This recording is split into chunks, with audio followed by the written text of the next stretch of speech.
Jaramillo, un papá espiritual para muchos en la renovación carismática y más allá.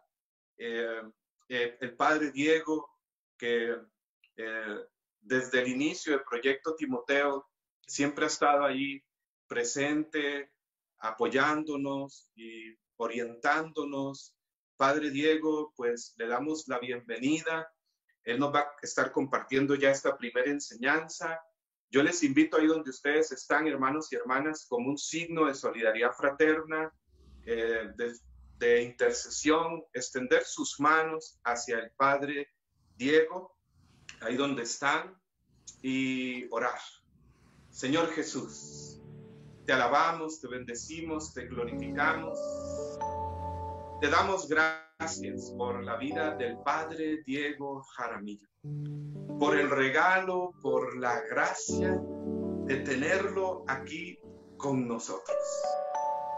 Señor Jesús, derrama en esta tarde sobre él la fuerza del Espíritu Santo. Espíritu Santo, inunda su mente, su corazón, todo su ser. Llénalo de tu fuerza, llénalo de tu poder. Gracias, Señor, por todo lo que has hecho a través del Padre Diego Jaramillo, para tu gloria, para bien de la iglesia, de esta corriente de gracia de la renovación carismática católica. Gracias porque en él vemos, Jesús, buen pastor, en él te escuchamos, Jesús, maestro. Gracias. Oh Madre Santa, envuélvelo en tu manto maternal. Gracias, Señor. Bendito seas por siempre. Amén y amén. Bienvenido, Padre Diego. Un abrazo. Gracias, le amamos Javier. mucho. Gracias, hijo. Te agradezco mucho la invitación y aprovecho este primer momento para presentar un saludo muy cordial a todas las personas que nos estén acompañando, sobre todo a los que han ido siguiendo los cursos de Timoteo. Espero que lo que hace 2 años, 1 año, han ido reflexionando como preparación para predicar la palabra del Señor, les haya llegado al corazón y que de veras el Señor los esté utilizando para llevar por doquiera su mensaje. Como Francisco Javier estaba diciéndolo hace unos momentos, se escogió como tema de todo el encuentro la predicación en los Hechos de los Apóstoles. Y de una manera especial, cuando él me escribió, me pidió que insistiera en la primera parte de los Hechos, es decir, lo que fue el ministerio del apóstol Pedro. Sé que mañana habrá otro hermano, también sacerdote colombiano, que hablará sobre el apóstol Pablo. De manera que ahí tenemos como los 2 apóstoles más caracterizados en el libro de los Hechos Apostólicos. Invoquemos entonces, ya Francisco lo hizo, que el Señor nos ilumine, que el Señor nos abre el corazón a todos y que el apóstol Pedro, que el apóstol Pablo intercedan por nosotros, para que así como ellos lo hicieron, también nosotros vamos llevando el mensaje de Dios por todas partes. ¿Y qué decir del apóstol Pedro? Pues ante todo quiero decir que en el capítulo 1 del libro de los Hechos Apostólicos, lo primero es la despedida de Jesús antes de la ascensión. ¿Y qué les dijo Jesús cuando le preguntaban si ya era el momento en el cual se iba a revelar todo el reino de Dios, ese misterio maravilloso que el Señor había anunciado? Él les dijo que a ellos, a los apóstoles, no les tocaba estar averiguando los momentos que el Padre tenía designados para esa manifestación de su reino, pero que ellos iban a recibir el Espíritu Santo y que cuando fueran bautizados en el Espíritu Santo se iban a convertir en sus testigos de Jesucristo, ahí en Jerusalén, en la provincia cercana a Judea, un poco más al norte, Samaria, y hasta los confines de la tierra. De manera que esa frase del Señor Jesús es ya como un anuncio de lo que vamos a estar pensando. Ser testigos de Jesucristo, primera obra, por la acción del Espíritu Santo, por supuesto. Entonces el Espíritu llega, hace testigos de Jesucristo y testigos en Jerusalén, pero sobre todo hasta los confines de la tierra. Espero que todos ustedes comiencen entonces ya a prepararse a predicar, primero invocando al Espíritu Santo, porque el Espíritu Santo es el que los va a hacer testigos. Segundo, que cuenten lo que estén viviendo, son testigos, y que lo hagan hasta los confines de la tierra. Yo recuerdo alguna vez al padre Salvador Carrillo Alday, que ya murió, ya está en la presencia de Dios, que cuando fue por primera vez a predicar en Chile, y era en Antofagasta, me parece, al sur de Chile, decía que él se sentía cumpliendo el libro de los Hechos Apostólicos, porque Chile, allá en el sur, era de lo más lejano que había de Palestina, era en el otro hemisferio y bien al sur, Palestina al norte y Salvador estaba al sur. Decía, me siento en los confines de la tierra dando testimonio de Jesucristo. Pues también nosotros aquí en América, bien distantes de Palestina y de Israel, también hoy se nos invita a ser testigos de Jesús. Esto les dijo el Señor a los discípulos, lo acompañaron hasta el monte de la Ascensión, hasta la montaña. Él los bendijo, subió a los cielos y ellos, llenos de alegría, se volvieron a Jerusalén, al cenáculo, al aposento alto, y ahí estaban con María. De manera que esa es la segunda advertencia, la segunda insistencia rápida que quiero hacer con María. Ya Francisco Javier acaba de decirnos, hizo mención de Nuestra Señora. Pidámosle también a ella que en nuestra labor de predicación, ella nos acompañe siempre. Era como normal en la iglesia que todos los predicadores comenzaban diciendo el Ave María. Pues que sea Nuestra Señora.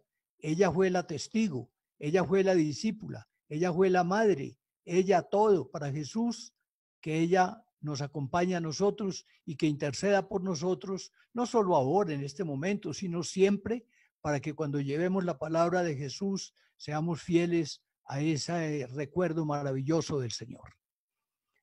Estuvieron reunidos en el cenáculo. No vamos a comentar mucho sobre la elección de Matías, pero sucedió pues que hubo 12 apóstoles. Ahí lo que se nota es a Pedro, en primer lugar, muy apegado a la relación de Dios con Israel, con el pueblo judío.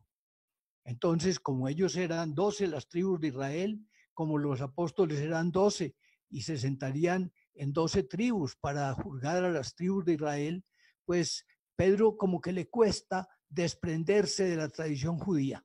Lo vamos a ir viendo en estos primeros capítulos, hasta que de pronto comprende que Dios no hace acepción de personas. Estaban así cuando llegó el día de Pentecostés, 50 días después de la Pascua. Y al llegar el día de Pentecostés, como a las 9 de la mañana, recuerdan ustedes, se oyó un viento fuerte. Era como un huracán impetuoso. Y ese huracán debía, me imagino yo, si fuera una casa como de las que tenemos ahora, debía hacer vibrar las puertas y ventanas de las casas de los judíos. Ese era un viento que se sentía, que fue llegando y se centró en la casa donde estaban y llenó esa casa y por supuesto a todos los que en esa casa estaban. Y lenguas como de fuego se posaron sobre las cabezas de los apóstoles. Qué bueno, mis queridos hermanos, y todos los de Timoteo y todos los que están preparándose, que también a ustedes les llegue el ventarrón, el huracán del Espíritu Santo. Que cada uno de ustedes sienta sobre sus mentes y corazones el fuego del Espíritu Santo. Que seamos así todos bautizados en el Espíritu Santo. Por supuesto que ya lo recibimos en el bautismo. Por supuesto que en la confirmación y en los otros sacramentos hemos recibido el Espíritu de Dios.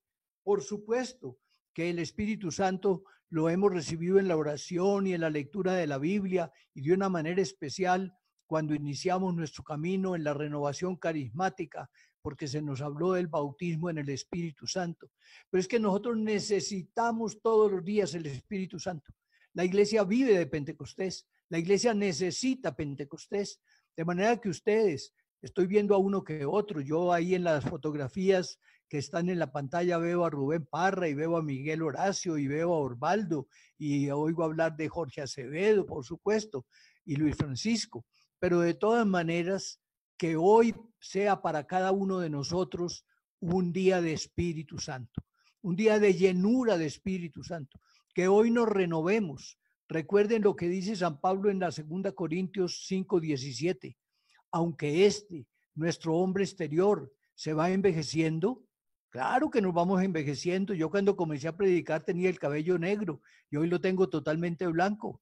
Claro que Miguel Horacio tenía pelo y ahora está medio calvo, pero de todas maneras, aunque nuestro hombre exterior se va envejeciendo, el hombre interior, no obstante, se va renovando de día en día. De manera, mis hermanos, que hoy tiene que ser un día de renovación para cada uno de nosotros, un día de llenura de Espíritu Santo, que bautizados en el Espíritu Santo, todos nosotros podamos dar testimonio de Jesucristo resucitado, que se cumpla también en nosotros las palabras del capítulo 1, cuando Jesús prometió que cuando tuviéramos el Espíritu Santo, cuando fuéramos bautizados en él, seríamos testigos de Jesucristo hasta los confines de la tierra. De manera que hasta las costas de Costa Rica, hasta las costas de Colombia y de todos los países de que nos hablaron ahora, que había hermanos que estaban uniéndose con nosotros, y por todas partes en América y en Europa y en Asia y en África y en Australia, que por todas partes haya testigos de Jesucristo que hablen de su nombre.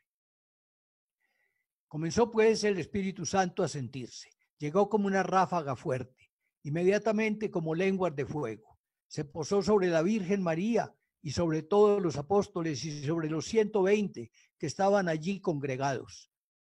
Era como una iglesia naciente, era como un pueblo. El número 120 es un número bíblico que tiene pues su sentido, y que los judíos, el número 1, el número 5, el número 7, el número 12, el número, 120 y 70 también, tenían como un sentido especial.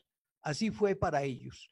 Estaban como 120 reunidos y sobre todo se posó el Espíritu Santo. El padre Juan Jacobo Ollier, un sacerdote francés del siglo XVII, decía que el Espíritu Santo había llegado como un globo de fuego sobre la Virgen María y que de ahí iba rebotando en pequeñas llamas a posarse sobre cada uno de los discípulos. Que sea la Virgen María. Francisco Javier hablaba ahora de una palabra del Papa Benedicto XVI cuando decía que sin María no había Pentecostés. Pidámosle a la Virgen, ella que los acompañó en el aposento alto, ella que es la madre de la iglesia, que para todos sus hijos le diga a Jesús, como dijo en Caná, no tienen vino, es decir, no tienen la alegría del Espíritu, les falta el entusiasmo de ser proclamadores de mi nombre, envíales. Y después nos dice a todos, hagan lo que Él diga, obedezcan, y verá que se llenan de Espíritu Santo y se vuelven testigos del Evangelio.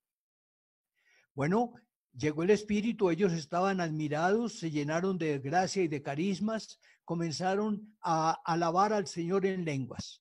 Ese carisma que nos llamaba tanto la atención en el primer momento y que, como toda gracia y carisma, debe siempre llamarnos la atención.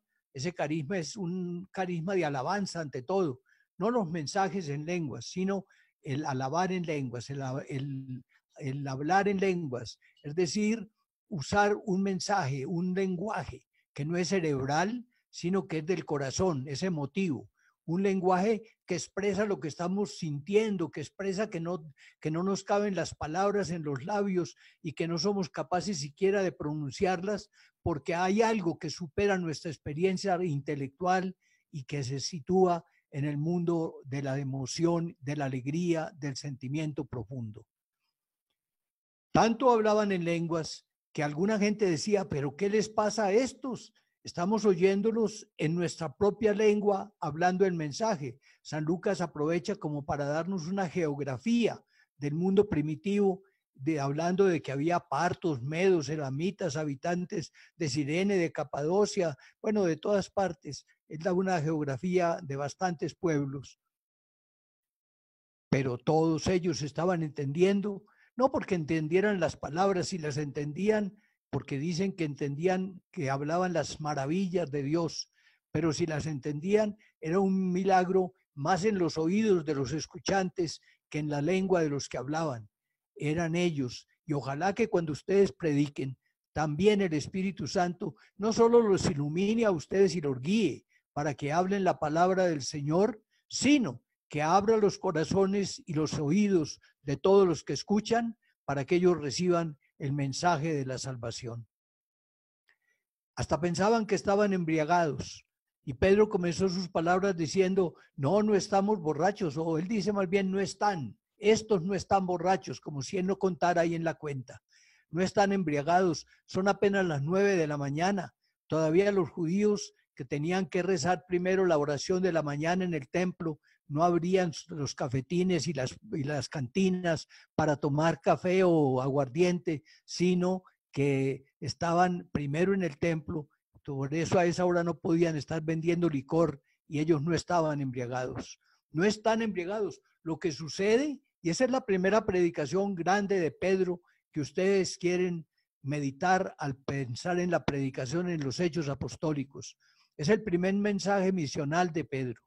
Estos no están embriagados. Lo que sucede es que se está cumpliendo lo que dijo el profeta Joel. En aquellos días, que son los últimos, derramaré mi espíritu sobre toda carne. Los jóvenes tendrán visiones. Los ancianos tendrán sueños. Los hijos e hijas de Israel, siempre Israel todavía para Pedro, ellos van a profetizar. Qué bello que también sobre nosotros se derrame el Espíritu y nos lleve a tener visiones o sueños o profecías. Qué bello que bautizados en el Espíritu nos convirtamos en testigos del Señor. Y entonces Pedro, después de hablar del profeta Joel y ampliar un poquito la profecía que el profeta Joel había dicho sobre esos últimos días, inmediatamente comienza lo que es como el corazón de la predicación de Pedro. Algo parecido vamos a encontrar en este capítulo 2 de los Hechos, pero también en el capítulo 3 y también en el capítulo 4 y también en el capítulo 5 y también en el capítulo 10. Eso todo puesto en labios de San Pedro. ¿Qué dice San Pedro? Dice, es que a Jesús, a ese Jesús que ustedes crucificaron, a ese que ustedes mataron, a ese que ustedes entregaron para que lo mataran en un madero. Las palabras varían de un querigma, de una predicación a otra un poquito, pero es lo mismo fundamentalmente. A ese Jesús que ustedes mataron, Dios lo resucitó.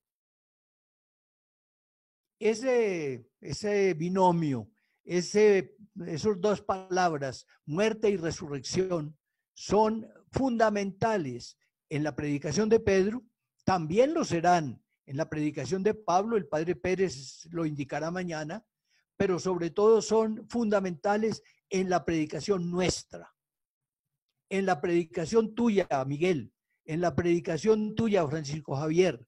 En toda predicación tenemos que recordar a Jesucristo que murió por nosotros para perdonarnos los pecados y que fue resucitado por Dios.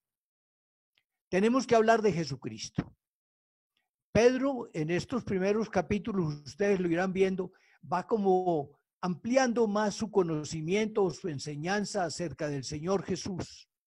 A veces lo llama Jesús de Nazaret, pero muy pronto va a decir el Mesías, o va a decir el que nos salva, o va a decir el santo, o va a decir el justo, o va a decir la piedra desechada por los constructores, que se hizo piedra angular. De manera que el centro de la predicación es Jesucristo. También para nosotros, somos testigos de Jesucristo. Estamos invitados a hablar de Jesucristo. Yo sé que habrá siempre posibilidades de hablar de muchas otras cosas, pero Jesucristo es el centro. Si después de una predicación nos damos cuenta de que nuestra proclamación de Jesús fue opaca o débil o ninguna, pues es el primer signo de que no hubo nada. Es el primer signo de que no cumplimos con nuestro deber. Es el primer signo de que nos falta el Espíritu de Jesús. Porque recuerden lo que dice Romanos en el capítulo 8, el que no tiene el Espíritu de Cristo no le pertenece. Si ustedes tienen el Espíritu de Cristo, van a tener necesariamente que hablar de Jesús. Y por supuesto que uno puede hablar de Jesús desde que se encarnó en las entrañas de la Virgen María. O puede hablar de Jesús desde que fue en las entrañas de María a visitar a Juan y fue la santificación de Juan, fue el bautismo del Espíritu Santo del Bautista. O pueden hablar de Jesús en diciembre con motivo del misterio de Navidad. O pueden hablar del Señor cuando fue adorado por los pastores o por los magos, o cuando fue llevado al templo y presentado, o cuando le pusieron el nombre de Jesús, o cuando se perdió a los 12 años, se les escapó a María y a José. Pueden hablar de Jesús en la vida oculta, allá en Nazaret, cuando era obediente con José y con María. Pueden hablar de él cuando fue a hacerse bautizar, o cuando comenzó su retiro y ayuno en el monte de las tentaciones, los 40 días, o cuando comenzó a escoger a los discípulos, o cuando hizo el primer milagro en Caná, o cuando habló de la conversión, la necesaria porque el reino de Dios estaba cerca, o cuando contó las parábolas, o cuando hizo los milagros. Pero fundamentalmente ustedes tienen que hablar de Jesús muerto por nosotros para salvarnos y resucitado por el poder de Dios. Ese es el centro.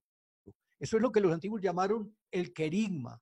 Ustedes recuerdan quizá que los griegos daban ese nombre de querigma a los mensajes, sobre todo los mensajes importantes, las buenas noticias, las que venían de la casa del emperador de Roma.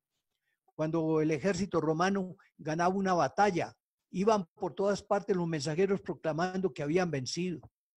Cuando al emperador le nacía un hijo, por todas partes mandaba contar la fausta nueva de que tenía un heredero para el trono imperial. Cuando había sido un acontecimiento importante, eso lo llamaban el querigma, y el que lo proclamaba, el mensajero, el correo, algo así como nuestros indígenas que iban de montaña en montaña gritando el mensaje, lo cuentan sobre todo los indios del Perú. Entonces, el correo que corría y subía una montaña y gritaba desde allá la noticia para que los otros la oyeran, que es, ustedes saben que tenemos en la renovación un canto que dice, gloria a Dios, gloria al Padre, gloria a Dios, Padre. Y entonces el otro repite, gloria a Dios, gloria a Dios, gloria al Padre. Eso es un canto imitado en esa costumbre de los indígenas. Gritaban para que el eco resonara en la montaña siguiente y el indígena que estaba ya escuchando gritara hacia la otra montaña. Pues así, eso era un querigma, eso era un queris. El queris era el proclamador y el querigma era el mensaje. Ese querigma, por supuesto que está en los Hechos Apostólicos, está en las cartas de San Pablo, está por todas partes en la iglesia, pero como que de alguna manera a lo largo de los siglos le fuimos quitando volumen. Nos quedamos mucho con la muerte. Eso sí, nos encantó a los latinos hablar de la muerte de Jesús. El Viernes Santo ha sido el día grande en Semana Santa en todas partes.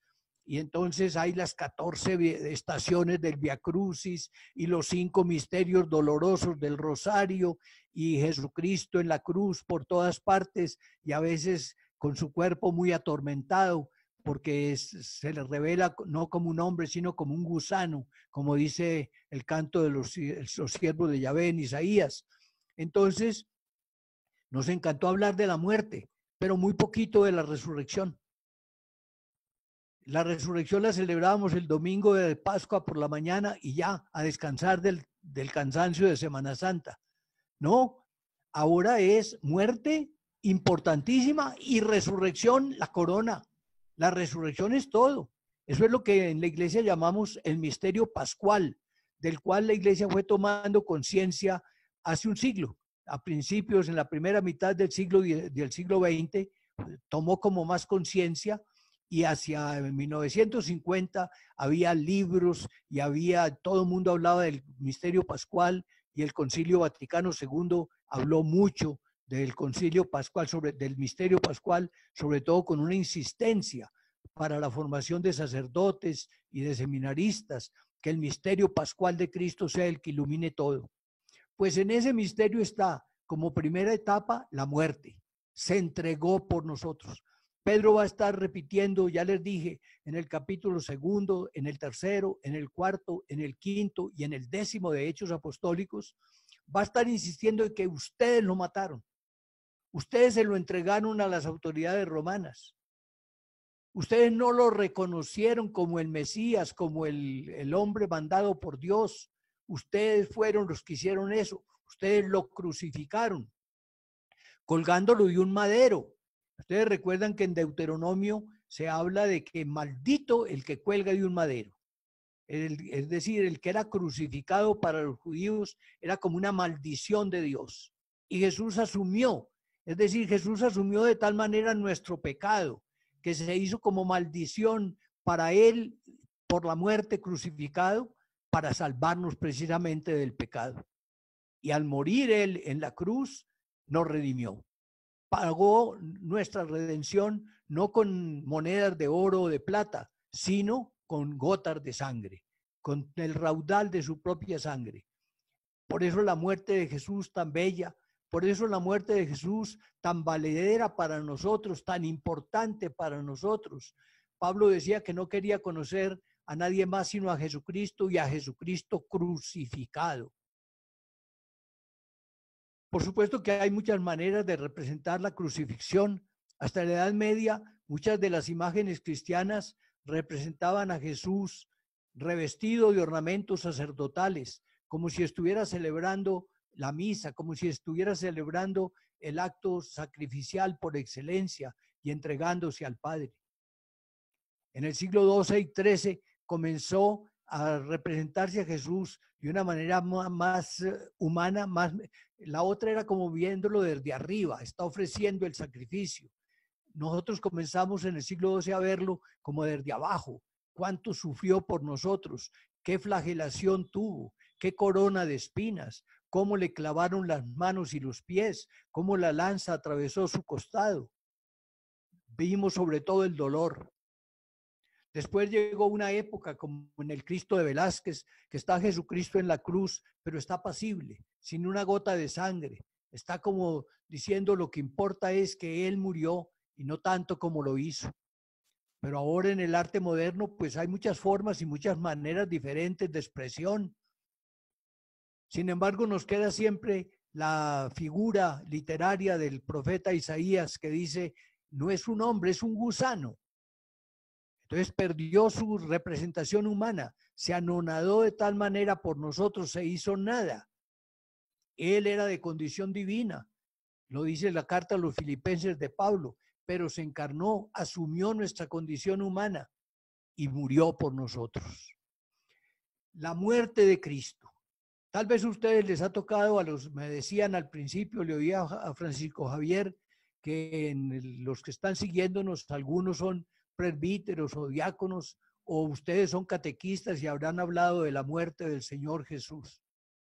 Ha sido una devoción muy importante y muy divulgada entre nosotros, y en muchas partes está el crucifijo, en las escuelas, en los tribunales. Mucha gente tiene la imagen de Jesús en la cruz. Pero eso nos lleva a la resurrección, estoy insistiendo.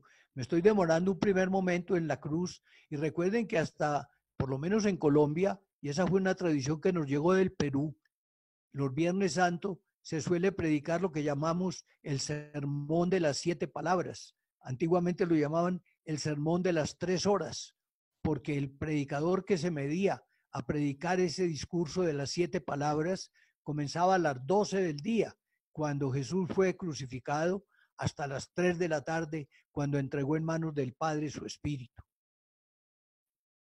Murió Jesús por nosotros. Esa muerte fue salvadora. Esa muerte, ahora, pues antes hablábamos más de la redención. Ustedes saben que la palabra redención, que viene del latín, significa re es volver a, y edere es comprar. Entonces Jesús nos volvió a comprar. Es decir, teníamos la amistad de Dios, la habíamos perdido y Él nos rescató. Pero ahora se habla realmente más que de la redención del misterio pascual. Es decir, se unen más muerte y resurrección. Ustedes lo mataron, decía San Pedro. 5 veces le cité ahora en los primeros capítulos. Pero Dios lo resucitó. Dios no permitió que su siervo permaneciera en el sepulcro, que su cadáver se corrompiera en el sepulcro. Pedro dice, no era, David ya lo había anunciado, pero no era de su propia resurrección. Ustedes todos saben que ahí cerca, decía Pedro, estaba el sepulcro de David. No, David no hablaba de sí, hablaba de quien iba a venir detrás de él, hablaba de quien iba a ser su hijo. Y entonces a ese Jesús, muerto, traicionado, despreciado por su pueblo, a pesar de que era el Mesías, a ese Dios lo exaltó, Dios lo resucitó. Como dice Filipenses, Dios le dio un nombre sobre todo nombre, para que al nombre de Jesús se doble toda rodilla en el cielo, en la tierra y en el abismo. Dios lo exaltó, Dios lo llevó a su derecha. A hablar de la resurrección de Jesucristo, del triunfo del Señor. Él es ese triunfo el que nos da la vida nueva. Ese triunfo es el que nos permite llegar a tener el Espíritu Santo, porque Jesús, lo dice San Pedro, exaltado a los cielos, a la derecha del Padre, dice Pedro, es constituido Cristo y Señor. Primero era Jesús, Dios que salva, un hombre semejante en todo a nosotros menos en el pecado.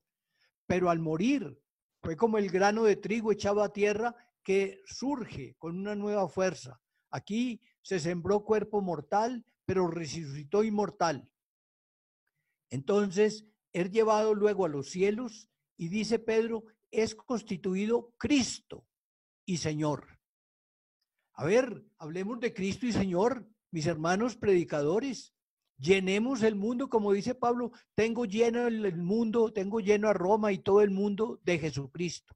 Llenemos a Jesucristo a Costa Rica, llenemos de Jesucristo a América Central, llenemos de Jesucristo a América Latina, llenemos de Jesucristo a la América, a todo el continente americano y a las Antillas.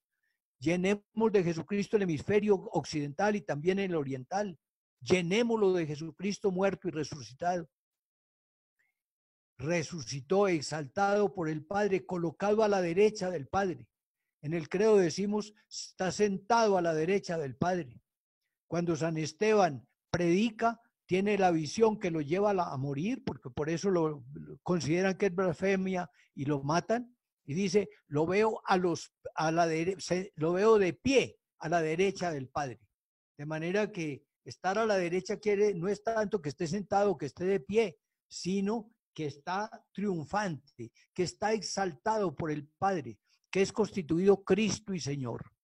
Ustedes saben lo que significa la palabra Cristo. Cristo es una palabra griega, que en hebreo se dice Mesías, y que en latín se dice ungido. De manera que es lo mismo decir Jesús Mesías, Jesús Cristo o Jesús ungido, usando 3 idiomas distintos. ¿Ungido por quién? Por el Espíritu Santo, que es como el aceite que se derrama sobre Jesús, que le empapa su cuerpo y sus vestidos. Está lleno de Espíritu Santo. Es el Espíritu Santo el que hizo que las entrañas de María maduraran y dieran el cuerpo de Jesús. Es el Espíritu Santo el que bajó sobre él en el bautismo y se posó como si fuera una nube que lo envolvía, o que también en la transfiguración se manifestó como una nube que envolvía a Jesús.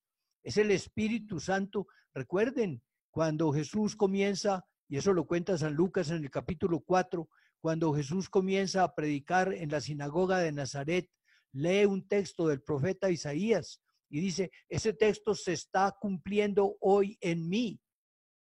¿Por qué? Porque el Espíritu me ha ungido para que vaya a proclamar la buena noticia del Evangelio, para que vaya a anunciar a los ciegos la luz y a los presos la libertad, a los pobres la buena noticia, para que anuncie el año de gracia. Eso es en San Lucas 4:18, que ustedes conocen. De manera, mis hermanos, que ungido por quién, hecho Cristo por quién, hecho ungido, hecho Mesías por quién, por el Espíritu Santo. De manera que ya a Jesús, que era el nombre que le habían puesto cuando nació y que significa Dios salva, lo llamamos Jesús Cristo, Es decir, Jesús el ungido por el Espíritu Santo. Ese hombre Jesús a quien conocimos y los pastores y los magos lo vieron de pequeñito, y también el anciano Simeón cuando lo llevaron al templo cantó el ahora puedes dejar a tu siervo irse en paz. Ese Jesús niño, ese Jesús que se perdió en el templo, ese Jesús es el ungido por el Espíritu Santo, es el Mesías, ese es el enviado por Dios, ese es el prometido por los profetas. Que nuestra boca se llene de esa alabanza a ese Cristo ungido por el Espíritu. Pero también dice, lo hizo Cristo y lo hizo Señor. De tal manera que nosotros, ese es como el nombre, sobre todo nombre que recibió Jesús.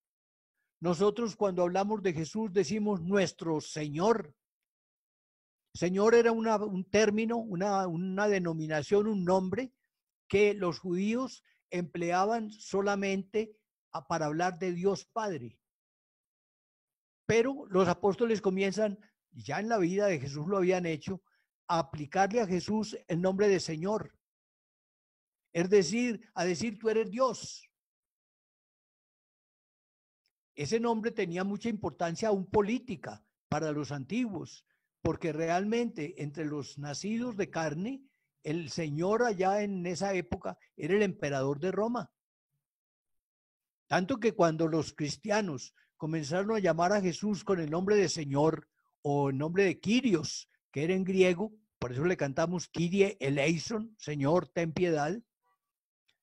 Pues todos estaban un poco escandalizados y decían, ¿cómo estos están dándole a Jesús el nombre de Señor si el Señor es el emperador romano?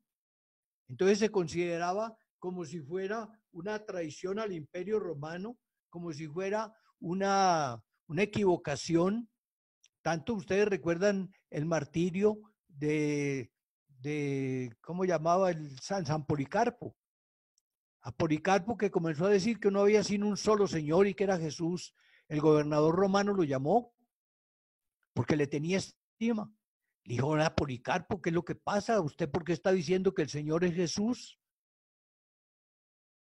Y Policarpo decía, sí, porque es el Señor. Dijo, no, hombre, pero usted se expone a que lo tengamos que castigar.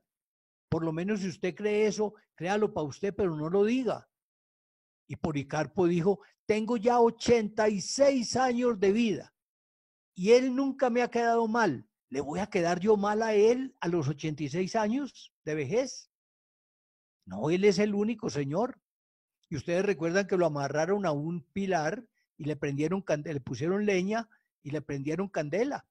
Y hasta las actas del martirio dicen que cuando Policarpo se estaba asando ahí con el fuego, su cuerpo, su carne, su piel se iba volviendo se iba como dorando, como si fuera un pan que se estaba asando para Cristo, como si fuera una Eucaristía que estaban haciendo con ese anciano. Cristo es Señor, Cristo es es de Dios. Cuando decimos nuestro Señor, estamos diciendo el nuestro Dios es Jesús. Es decir, creemos que Él es el Hijo de Dios, creemos que Él es el enviado del Padre. Creemos que Él es el que nos redimió y nos juzgará para siempre. Creemos que con Él estaremos porque Él es el dador de vida, como dice también San Pedro. Creemos que Él nos va a dar la vida nueva. De manera que prediquemos a Jesús resucitado. Es posible que en nuestros templos no haya sino Jesús muerto, pero también tengamos imágenes de Jesús resucitado. Es el triunfo de Jesús, es el Señor Jesús, es el que está vivo a la derecha del Padre. Es el que ha de venir sobre las nubes del cielo a juzgar vivos y muertos. Creamos en Jesús. ¿Cómo hacemos para creer en Jesús? Espíritu Santo. El Espíritu Santo es el que nos ilumina. El Espíritu Santo es el que hace que en nosotros nazcan la fe, la esperanza y el amor. Ustedes recuerdan que la carta a los Romanos en el capítulo 8 y la carta a los Gálatas en el capítulo 5 dicen que nosotros no tenemos espíritu de esclavitud, sino espíritu de libertad, y que por eso podemos llamar a Dios Abba, es decir, Padre. De manera que para sentirnos hijos de Dios necesitamos Espíritu Santo, pero también para sentirnos hermanos de Jesús, salvados por Jesús, y para decir que Jesús es el Señor. Ustedes lo recuerdan en capítulo 12 de la primera carta a los Corintios, donde dice que nadie que no tenga el Espíritu Santo puede llamar a Jesús Señor. Es un acto de fe, es una iluminación. Nosotros podemos decir creyendo, realmente no como una palabra aprendida de memoria, sino como un reconocimiento de que Él es nuestro Dios, Él como hombre, no únicamente porque es el Hijo eterno de Dios, sino porque el cuerpo de Jesús fue totalmente asumido por la divinidad. Y ese cuerpo de Jesús, un cuerpo semejante a nuestro, fue de tal manera penetrado de Dios que es un cuerpo divino. Y por eso adoramos a Jesús en su cuerpo, no solo como Hijo eterno del Padre, sino como al Hijo de María, que es Dios. Y por eso a María la llamamos Madre de Dios, porque es madre de ese cuerpo que es divino. Y por eso veneramos la Eucaristía y también el corazón de Jesús y las llagas del Señor y el rostro divino. Todo lo que es Jesús lo adoramos porque todo ese cuerpo fue asumido por Dios, por el Espíritu de Dios, fue divinizado, fue constituido, como dice San Pedro, Cristo y Señor. De manera que para ustedes, predicadores del siglo XXI, allí está lo fundamental del Evangelio. Que la gente, que llegue a los oídos de todos, que Cristo murió y resucitó, que Cristo es el Señor, que Cristo es Dios, pero no como una teoría o como un concepto más o menos abstracto que nosotros podemos repetir de memoria. Porque a cualquiera de nosotros nos preguntan, como decía la liturgia del domingo pasado, que Jesús le preguntó a la gente, ¿quién dice la gente que soy yo? Le preguntó a Pedro y después dijo, ¿y ustedes quién dicen que soy yo? Si a ti te preguntan hoy, ¿quién dices tú que es Jesús? ¿Qué respondes? Pues responde, es Dios. Responde, es el Señor. Responde, es el Cristo, el ungido por el Espíritu Santo.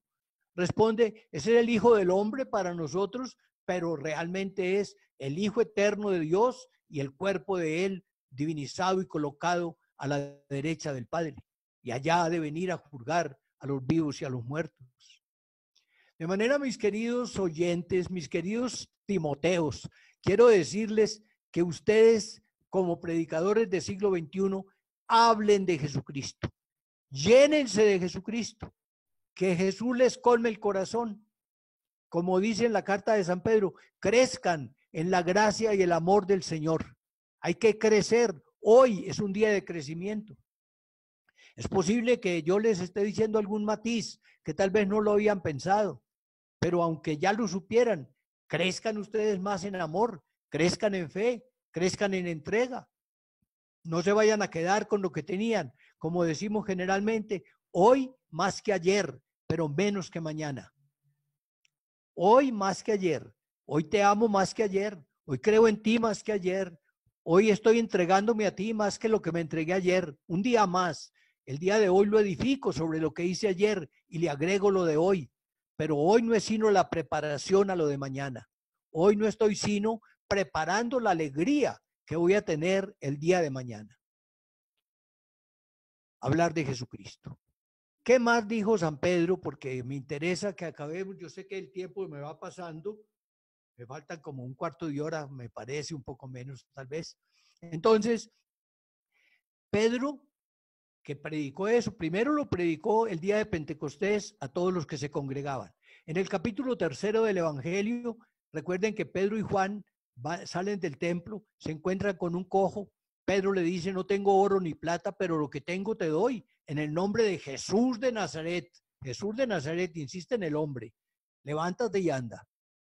Y el hombre recuperó las fuerzas. Y la gente se admiró. Y la gente se arremolinó junto a Pedro. ¿Y qué fue lo que hicieron? Y Pedro dice, no, no fuimos nosotros, fue Jesús. Fue en el nombre de Jesús, ese al que ustedes mataron.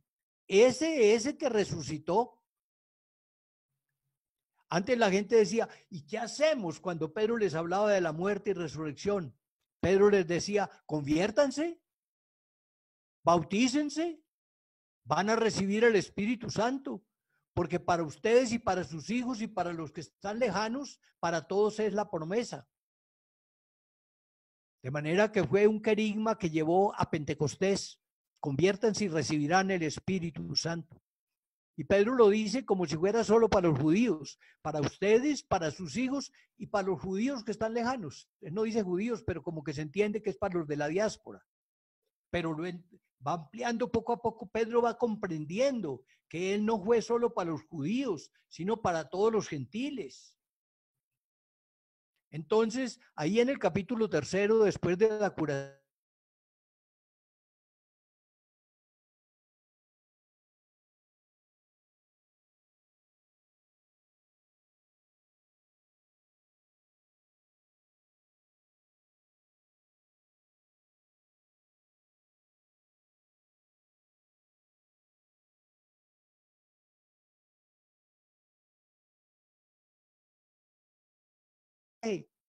y Pedro dice, pues claro, porque ustedes lo mataron, porque Dios lo resucitó, porque Él es el Mesías, porque ustedes no querían aceptarlo. Vuelve el querigma.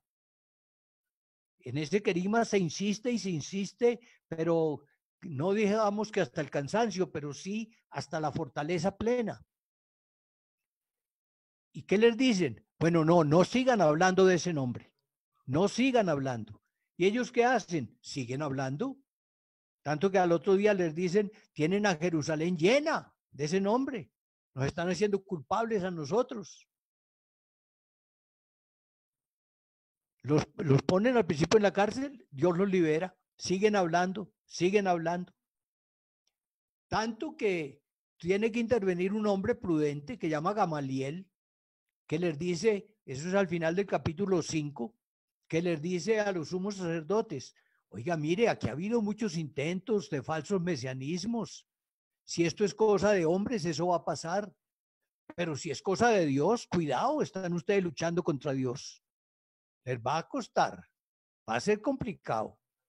Entonces ellos como con ese consejo de Gamaliel se quedan un poco quietos. Voy un poco más rápido porque a lo mejor no tengo tiempo de explicarles todo. En el capítulo 6 está la elección de 7 hombres. ¿Por qué? Porque los discípulos dicen, es que nosotros tenemos que dedicarnos a predicar la palabra, al ministerio de la palabra. Entonces no podemos ponernos a administrar la comida para los de lengua griega y los de lengua hebrea. Y eligen 7. Y esos 7 importantes los mencionan ahí, pero quiero subrayar 2.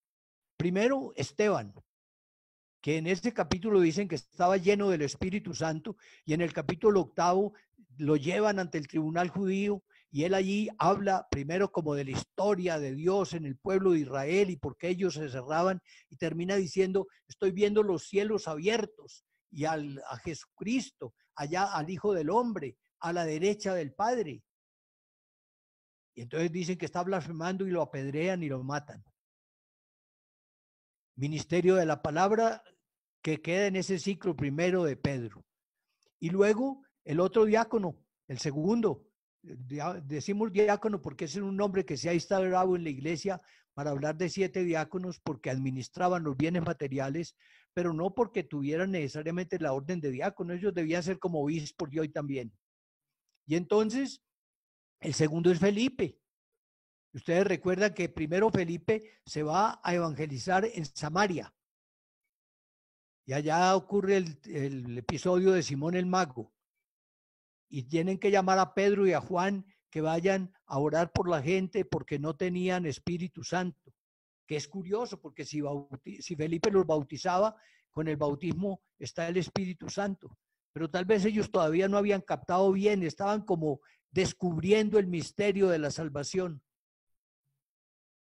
Entonces Pedro y Juan van y acaban de afirmar a los samaritanos en su fe, que es la primera conversión. Hasta ese momento todos eran judíos.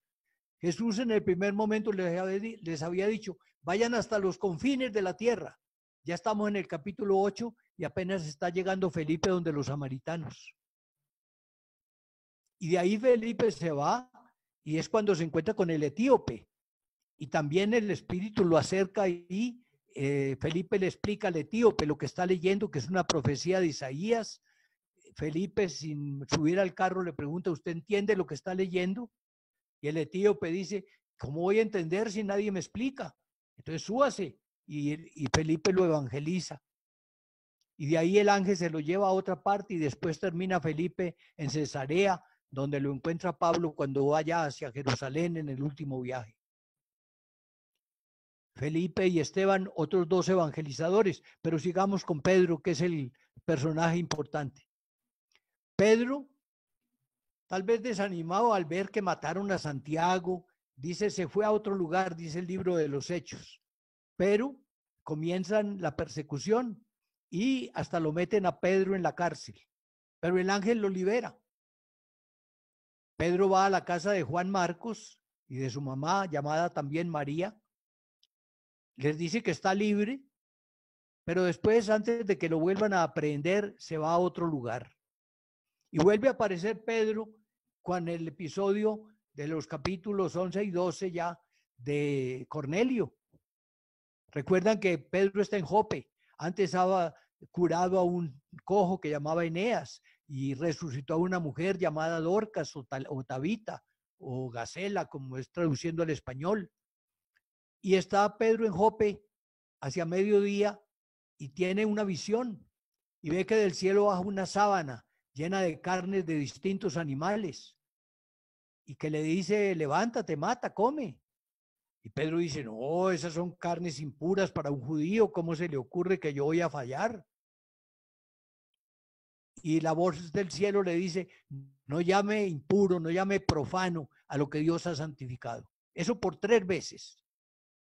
Y cuando pasa la tercera visión, tocan a la puerta de su casa unos hombres que mandó Cornelio desde Cesarea. Vayan, búsqueme, porque Cornelio había tenido una visión diciéndole, mande a Jope, traigan a uno que llama Simón Pedro, que está hospedado en la casa de Simón Curtidor. Y Pedro se va a Cesarea. Y Pedro comienza de una manera muy maleducada, por cierto. Cualquiera de ustedes se hubiera puesto disgustado cuando Pedro comienza diciéndole a Cornelio, ustedes saben que para un judío es una cosa abominable entrar a la casa de un pagano. Uy, ¿qué diría el pagano? Pero el pagano dice, no, pues yo estaba en oración y tuve esta visión y me dijeron que viniera usted. Y Pedro comienza a hablar de Jesús de Nazaret, muerto y resucitado. Y cuando está hablando, el Espíritu mismo se derrama sobre Cornelio y su gente. Comienzan a hablar en lenguas, comienzan a manifestar la alabanza al Señor. Y eso le abre los ojos a Pedro. Ahí es cuando Pedro se convierte. Ahí es cuando entiende que Dios no hace acepción de personas y que él tiene que enviado a evangelizar también a los paganos. Pedro ya había estado con la sirofenisa, con la cananea, y había oído cuando ella le pidió a Jesús que le curara a la hija y que Jesús le había dicho, yo vine a las ovejas de Israel y no es lícito dar a los perritos el pan de los hijos. Y la mujer con mucha audacia le dijo, sí, pero los perritos comen también de las migajas que caen del pan de los amos. Mujer, grande es tu fe, le dice Jesús, y le da la sanación a la hija. Pedro como que no había entendido que era para los paganos. Él hablaba de la casa de Israel a todas horas. Por eso el número de 12 de los discípulos y por eso todo era a los hijos de Israel. Pero ahí se le abrieron los ojos. Ahí comprendió que desde el capítulo 1 Jesús le había dicho, vaya hasta los confines del mundo. No había entendido bien cuando Felipe bautizó a samaritanos y él tuvo que ir a confirmarlos en la fe, porque los samaritanos era ahí como una mezcla de judíos y paganos. Pero aquí cuando bautizó a Cornelio, sí que lo entendió. Y en el capítulo siguiente, en el 12, tiene que dar explicación a la gente de Jerusalén, porque los de Jerusalén están también indignados. ¿Cómo usted se puso a bautizar paganos? Y Pedro les cuenta entonces lo que había visto de visión y cómo el Espíritu lo fue llevando y cómo el Espíritu se derramó sobre los romanos y cómo entonces él, si ya el Espíritu los había bautizado, no tenía sino que ratificar con el agua bautismal lo que el Espíritu había hecho. Y ahí Pedro como que se oscurece, no se vuelve a mencionar sino en el capítulo 15, donde hay un concilio en Jerusalén y Bernabé y Saulo van a preguntar a los apóstoles si hay que exigirles a los paganos, a los gentiles, que cumplan la ley judía si es que se bautizan. Y Pedro dice, no, no les podemos imponer eso. Y ahí es cuando Pedro revela, judío, pero se expresa realmente diciendo, a los gentiles hay que respetarlos, a los paganos no hay que imponerles una ley que ha sido dura aún para nosotros. De manera que ahí termina como el ministerio de Pedro, diciendo, el evangelio es para los paganos, el evangelio es para los gentiles, el evangelio es para todos.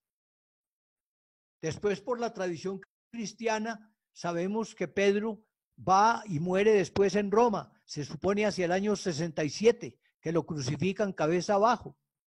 Recuerden que poco antes de morir hay la leyenda que llaman del Quo Vadis. Quo Vadis en latín significa ¿a dónde vas? Y es como que Pedro iba a huir de Roma por miedo a la persecución y se encuentra con Jesús en Roma, en las afueras de Roma, donde hay ahora una capillita llamada Quo Vadis. Y entonces le pregunta Pedro a Jesús en latín, Quo Vadis Domine, ¿dónde va, Señor? Y Jesús le dice, a Roma, a morir por Pedro, porque Pedro no quiere morir por mí. Y ya con eso Pedro se devuelve y después dicen, no es seguro, que lo tuvieron en una cárcel de Roma llamada la Mamertina y luego que lo condenaron a muerte crucificado y que como no era digno de morir como murió Jesús, pidió que lo crucificaran con la cabeza hacia abajo. De manera que por eso así lo presentan y el lugar que la tradición señala como el lugar donde crucificaron a Pedro es donde está el obelisco en la plaza de San Pedro en Roma, en el centro de la plaza de San Pedro. Y de ahí los cristianos lo tomaron y lo enterraron en Roma. Y recuerdan que siendo papa pues Pío XII hizo excavar y encontraron unos huesos que coincidían fisiológicamente con el cráneo que se veneraba en la Basílica de San Juan de Letrán y que se atribuye en el relicario en donde está al cráneo de Pedro. De manera que el cráneo allá en San Juan de Letrán, en la Basílica de San Juan de Letrán en Roma, y el cuerpo todo, su osamenta, en las sótanos de la Basílica de San Pedro. Y está debajo de donde está el altar papal, donde el sucesor de Pedro sigue enseñándonos con plena autoridad. Bueno, quiero en 2 minutos siquiera decirles entonces a ustedes, predicadores del siglo XXI, llenen el Evangelio de Cristo, llenen la América de Cristo. No solo Costa Rica, sino todos ustedes timoteos. Hagan como el discípulo de Pablo, llenen de Cristo el Evangelio. Primero, acompáñense de la Virgen María. Verá que ella los protege y los ilumina. Tercero, sean testigos. Para eso necesitan llenarse de Espíritu Santo. Cuarto, hablen de Cristo, siempre del Señor, pero de una manera especial insistan en el crucificado y en el resucitado. No olviden la resurrección, no como un apéndice de la cruz, sino como el término de llegada. Y sepan que también nosotros un día, como dice Pablo, resucitaremos por el mismo Espíritu que resucitó a Jesús de entre los muertos. De manera que nuestros cuerpos mortales también lo podrán ver un día y con Él estaremos para siempre. Hablen de Él. No se queden callados.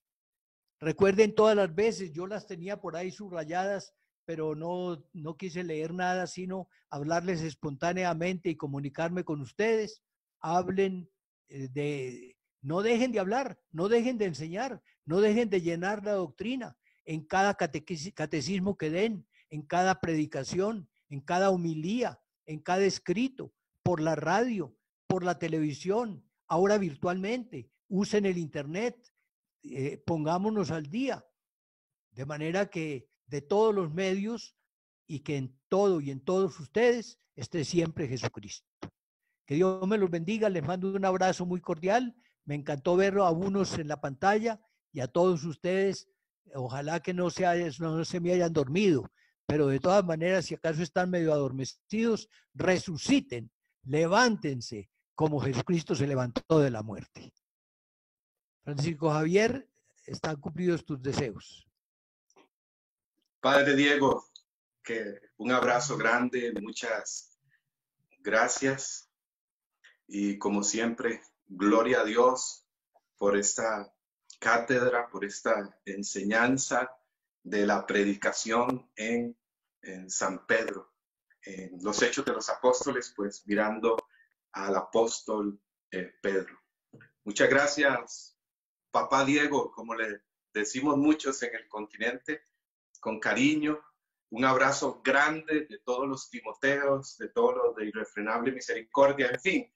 Aquí estamos como iglesia, aquí estamos como una sola familia y de verdad le enviamos un abrazo grande, Padre Diego, desde acá. Javi, que Dios te bendiga, mi hijo. Te mando también yo mi abrazo. Los saludo a todos de una manera muy cordial y espero que, como el camino es largo y culebrero, nos volvemos a encontrar. De manera que en algún momento nos encontramos y cuando pase la pandemia, durante la pandemia puede que virtualmente nos volvamos a encontrar. A ti ya te había visto el otro día cuando prediqué para los de Bolivia, pero a los demás que el Señor los bendiga y si no aquí, allá arriba nos encontramos. Amén. Saludos Amén. Para todos. Me voy porque tengo ahora otra Eucaristía y otra predicación. Dios los bendiga. Amén. Gracias, Padre.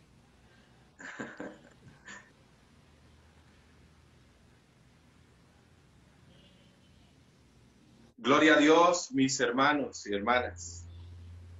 Ustedes vieron en la agenda, en el documento que se ha hecho llegar al grupo de WhatsApp, que aprovecho aquí este pequeño comercial. El grupo de WhatsApp es un medio muy importante para estarnos comunicando, donde vamos haciendo llegar la información, los links de acceso, para que todos estén siempre muy atentos al grupo de WhatsApp. Si saben de alguien que no está en el grupo de WhatsApp, por favor, que se comunique, busque la página de Facebook Proyecto Timoteo. Proyecto Timoteo. Ahí hemos subido una imagen con un número de teléfono en WhatsApp, con un correo, para que si alguien ha tenido dificultad, se comunique.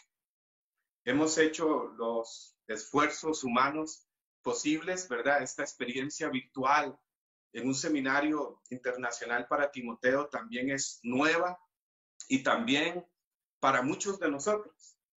Ya arrancamos, ya estamos en esta experiencia y esto ha sido solamente el comienzo.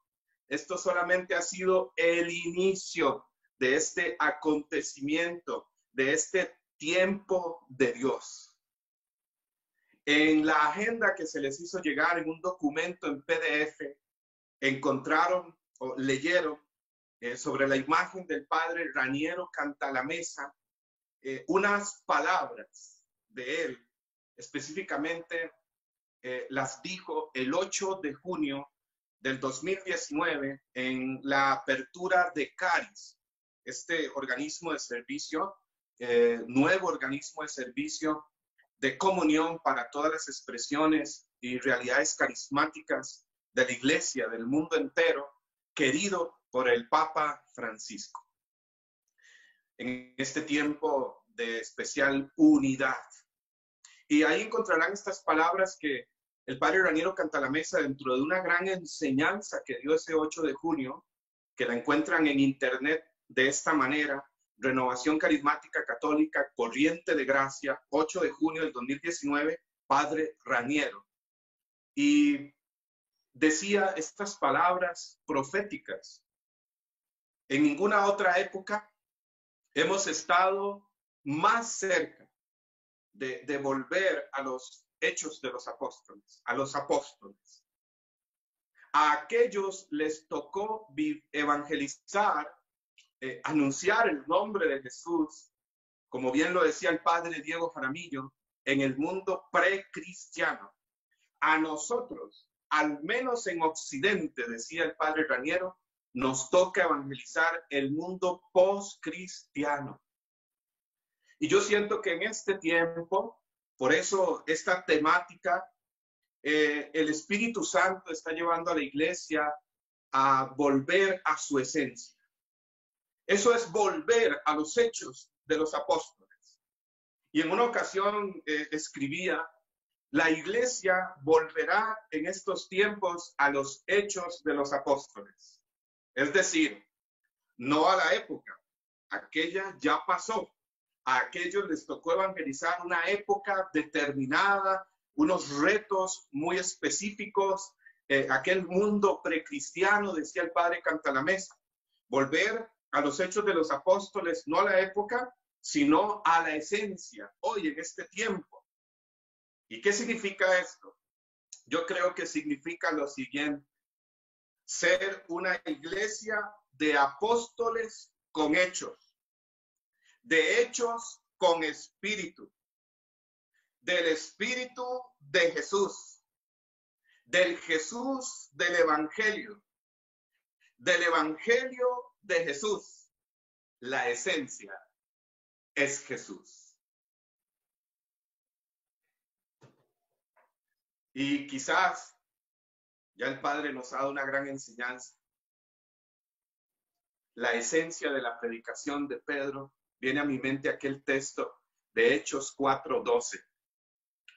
Cuando Pedro dijo, después de que aquel hombre fue sanado en el nombre de Jesús, aquel tullido frente a la puerta llamada La Hermosa en Hechos 3, y mientras Pedro y Juan fueron perseguidos y procesados, Pedro testifica y les dice, Hechos 4:12, no hay otro nombre dado a los hombres por medio del cual podamos salvarnos más que el nombre de Jesús.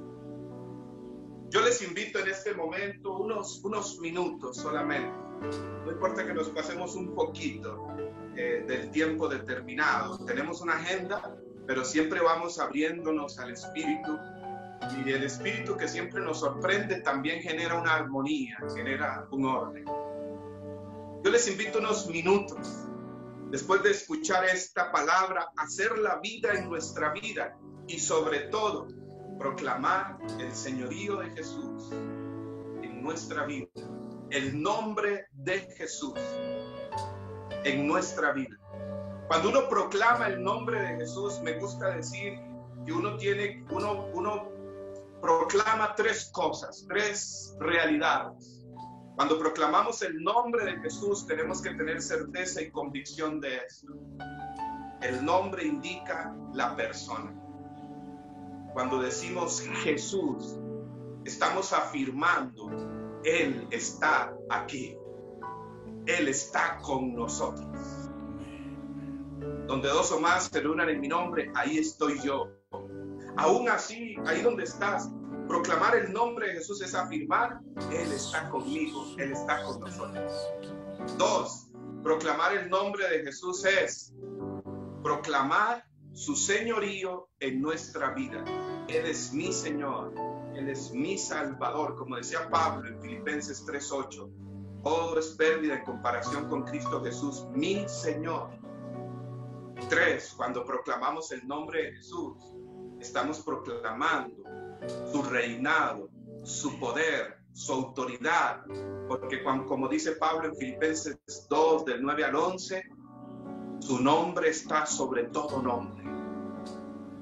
Y ante Él toda rodilla se dobla en el cielo, en la tierra y aún en el mismo abismo. Proclamamos su autoridad, su reinado, en su nombre y poder. Yo te invito ahí donde estás. Digamos juntos, Jesús, Jesús, Jesús. Decía el padre Diego, llenemos el continente de Jesús. Llenemos el mundo del nombre de Jesús.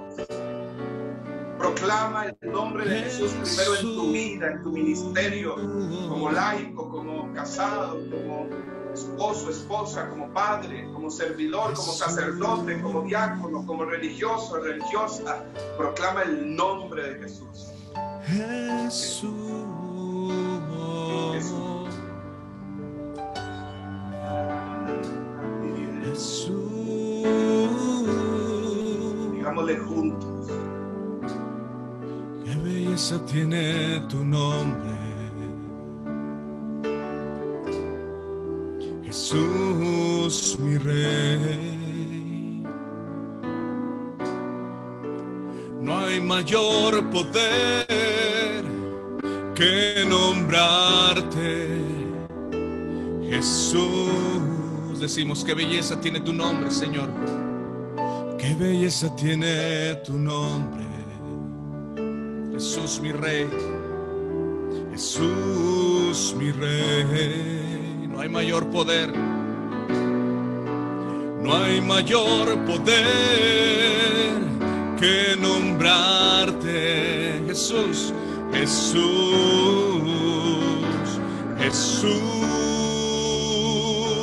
Jesús. Tienes poder, tienes poder, tienes poder. Decimos todos, Jesús, Jesús. Tienes poder, tienes poder, tienes poder. Dilo una y otra vez, dile, Jesús, Jesús. Tienes poder, tienes poder, tienes poder. Jesús, Jesús, Jesús. Tienes poder, tienes poder.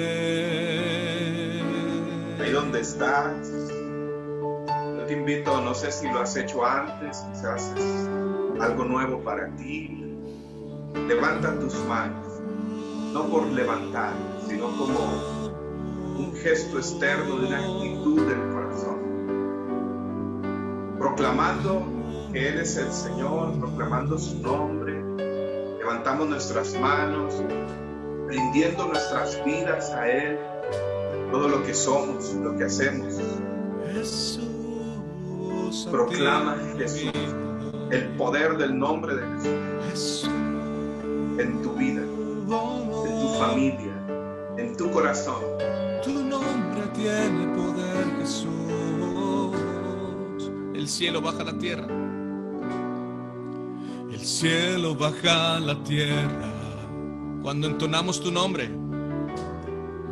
Cuando entonamos tu nombre, no hay mayor poder, Señor. No hay mayor poder que nombrarte, Jesús. Jesús, Jesús. Tienes poder, tienes poder, tienes poder. Jesús, Jesús, Jesús. Tienes poder, tienes poder. Di Jesús, Jesús, Jesús. Con todo tu corazón dile, tienes poder, tienes poder. A ti canto, a ti proclamo, Jesús. Por ti vivo, por ti respiro. Tienes poder, tienes poder. ¿A quién tengo yo sino a ti, Señor? ¿A quién tengo yo? Mi carne desfallece, mi roca, mi fuerza. Eres tú, Jesús, Jesús, Jesús. Tienes poder, tienes poder. Eres el poder, eres poderoso, Señor. Jesús, el que transforma mi vida, el que transforma mis palabras y convierte a personas, a almas, pero no es por mí, sino es por tu poder. Jesús, Jesús, dilo. Tienes poder, tienes poder. Y Señor Jesús, tú tienes poder. Queremos proclamar tu nombre, Jesús, hasta los confines de la tierra. Como tú mismo nos has dicho en Hechos 1:8, esa promesa siempre actual. Recibirán el poder del Espíritu Santo, serán mis testigos hasta los confines de la tierra. Esos confines de la tierra quizá no sea Asia, África, Europa. Esos confines de la tierra puede ser nuestra propia familia, comunidad, Dios, país. pero dile al Señor, quiero proclamar el poder de tu nombre hasta los confines de la tierra, de mi tierra, de mi nación, de mi diócesis. Señor Jesús, bendito seas. Gloria a ti. No hay otro nombre. Solamente el tuyo. En tu nombre hay salvación, liberación. En tu nombre hay poder. Jesús, Jesús, dile Jesús, Jesús, Jesús, el mismo ayer, hoy y siempre. Tienes poder, tienes poder. Jesús, Señor, Mesías, Cristo, Kyrios, tienes poder, tienes poder, tienes poder. Digamos una vez más, Jesús, Jesús, Tienes poder. tienes poder, tienes poder.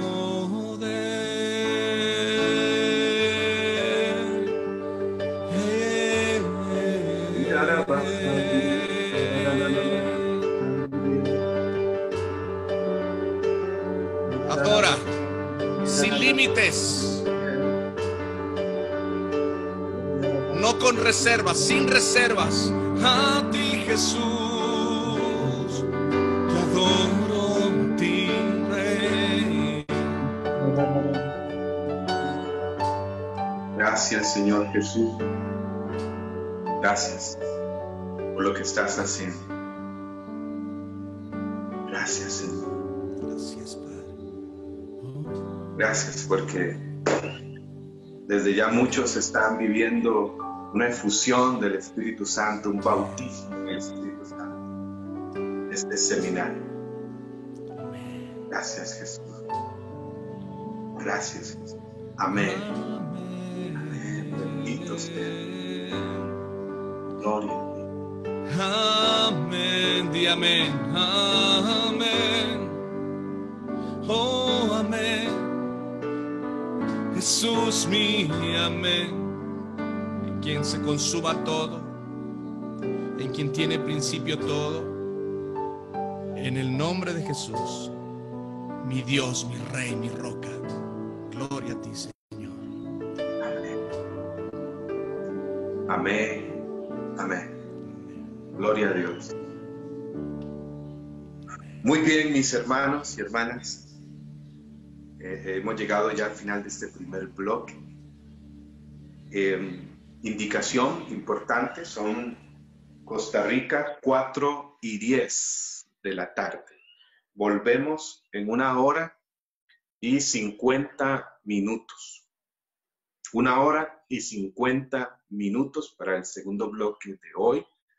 La sala se abre desde 30 minutos antes para que podamos ir ingresando, pero no se preocupen si todavía no hay actividad, pues es dentro de hora 50 minutos, 6 de la tarde, hora de Costa Rica.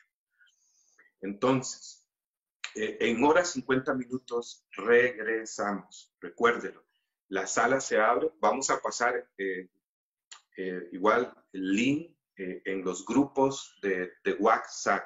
Estén muy atentos ahí en los grupos de WhatsApp y repito, si saben de alguien que ha tenido problemas, dificultad, en la página de Proyecto Timoteo viene una imagen en la parte superior con la indicación de a dónde debe comunicarse.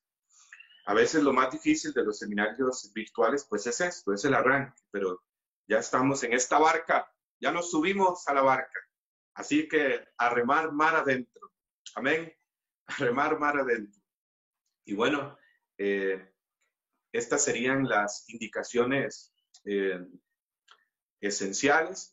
Vamos a dar más indicaciones ahora de noche al finalizar el segundo bloque, así que pues vamos viviendo cada momento con total apertura de lo que Dios está haciendo. Siguen meditando, siguen profundizando sigue dejando al Espíritu Santo actuar en ti con lo que ya Él está haciendo, operando desde este primer momento donde hemos sentido su poder, escuchado esta enseñanza maravillosa del Padre Diego Jaramillo. Muy bien, hermanos, entonces, sin más, nos vemos en 1 hora, 48 minutos ya. Un abrazo a todos. Estamos atentos en los grupos de WhatsApp. Si alguno tiene algo que necesita, comuníquese con los administradores, Luis Francisco, Jennifer Sánchez, Helen Calderón, que es mi esposa, y bueno, ahí vamos a estar para servir.